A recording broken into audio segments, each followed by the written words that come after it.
Chapter 23. The Wizard of Oz finds Alice in Wonderland. And they meet the Wicked Witch of the West. I was impatient from lack of progress in the law enforcement investigation. Kaylee was, quote, missing from the home for 31 days.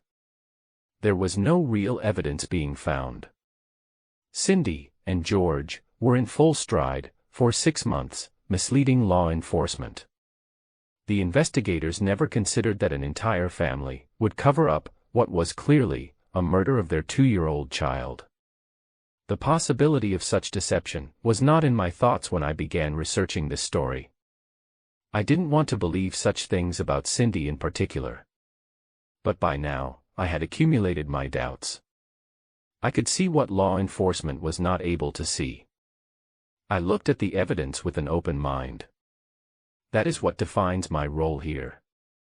I had evidence that was never seen by the public. And it was clear. This family was embroiled in internal battles that became existential to each of them. Their infighting created a mystery that left law enforcement, the public, and the media passive observers of their false narrative. We all sang from the songbook that this family composed. It was fantasy music. Cindy's melody transported us into an alternative universe, the one she created as Alpha, inside Hope Spring Drive. I realized it was a mistake for anyone to believe Cindy about anything. The Chronicler. My reporter heard the sour notes in Cindy's music, and I am grateful for the excellent research he provided. I was shocked to read the reporter's evidence files that Casey couldn't have a job for 2 years, from her fear of leaving Kaylee alone, anywhere near her father. 2 years was how long Casey had to pretend to have a job, as the only way to protect her baby. When I saw that Cindy secretly paid Casey's expenses for 2 years, that brought clarity to how the Hope Spring Drive's alternative universe functioned. Cindy told everyone, and even her son Lee, that Casey had a good job. The Zenny lie was a linchpin for all the other lies Cindy told to hide the fact that she and Casey couldn't leave Kaylee alone with Cindy's husband, George. The moat around the crimes occurring inside Hope Spring Drive had to be impenetrable. No one could know Cindy invented a fake caregiver for Kaylee, just to keep Casey's baby, the youngest new female in the family, safe from George. Kaylee would be vulnerable during the day when he was home from work. But my reporter saw that Cindy was actually protecting George from himself. Cindy made up the fake Zenny, so that the family secrets could remain hidden inside Hope Spring Drive, where she was Alpha.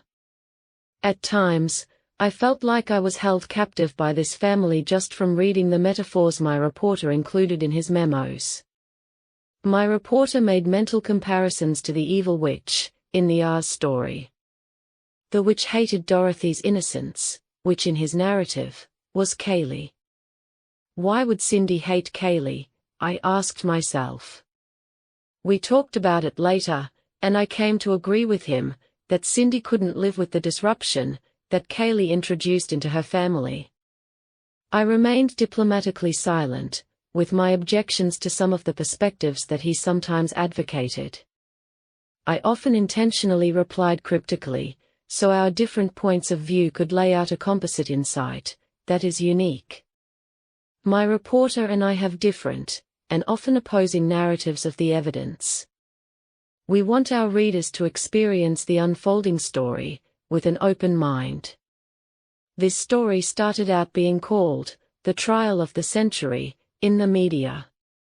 But our narrative let the evidence narrate a new title, the greatest hoax in American criminal history. Here is my reporter's next memo with his analysis. The reporter's memo. Witnessing a homicide can create what psychologists call an emotional vortex. Witnesses experience a whirlwind of emotions. There was a dynamic at work in the Anthony family that reimagined reality into something I was drawn to call Casey's world. The world Casey inhabited made living in Hope Spring Drive a fantasy for her. not unlike what the female characters experienced in stories from The Wizard of Oz or Alice in Wonderland. Her child's homicide affected her, like Dorothy's experience with the tornado's torrent of winds that swept Dorothy out of Kansas and into the unreal world of Oz. These classic stories described a parallel universe, very much like Cindy's Hope Spring Drive.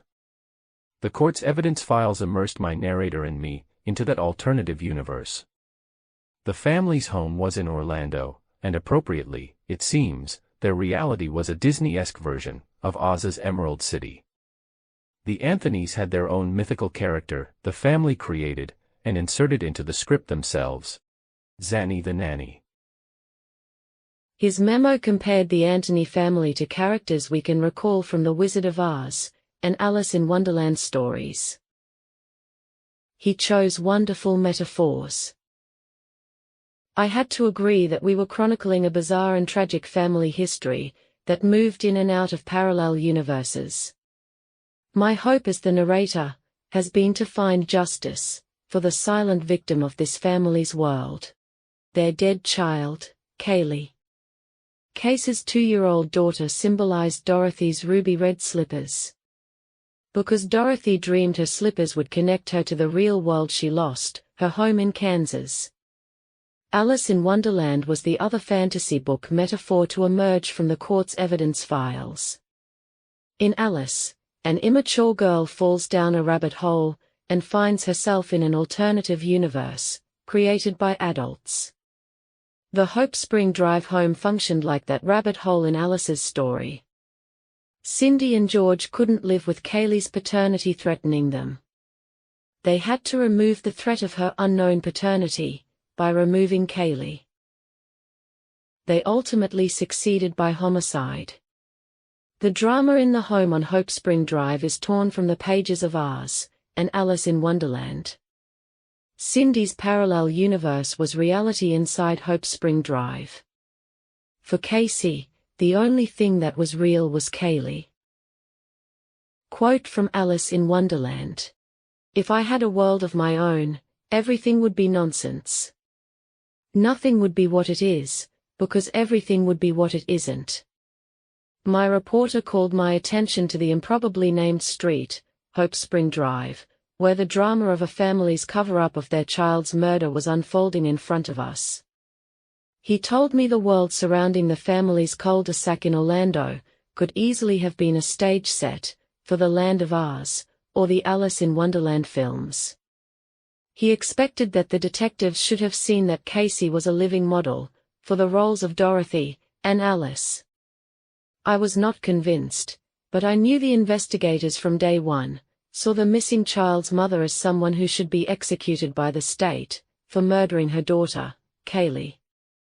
On some days, I did almost imagine Cindy, the alpha, was a living incarnation of the Queen of Hearts, from the Alice book. The Queen said, "I warn you, child, if I lose my temper, you lose your head."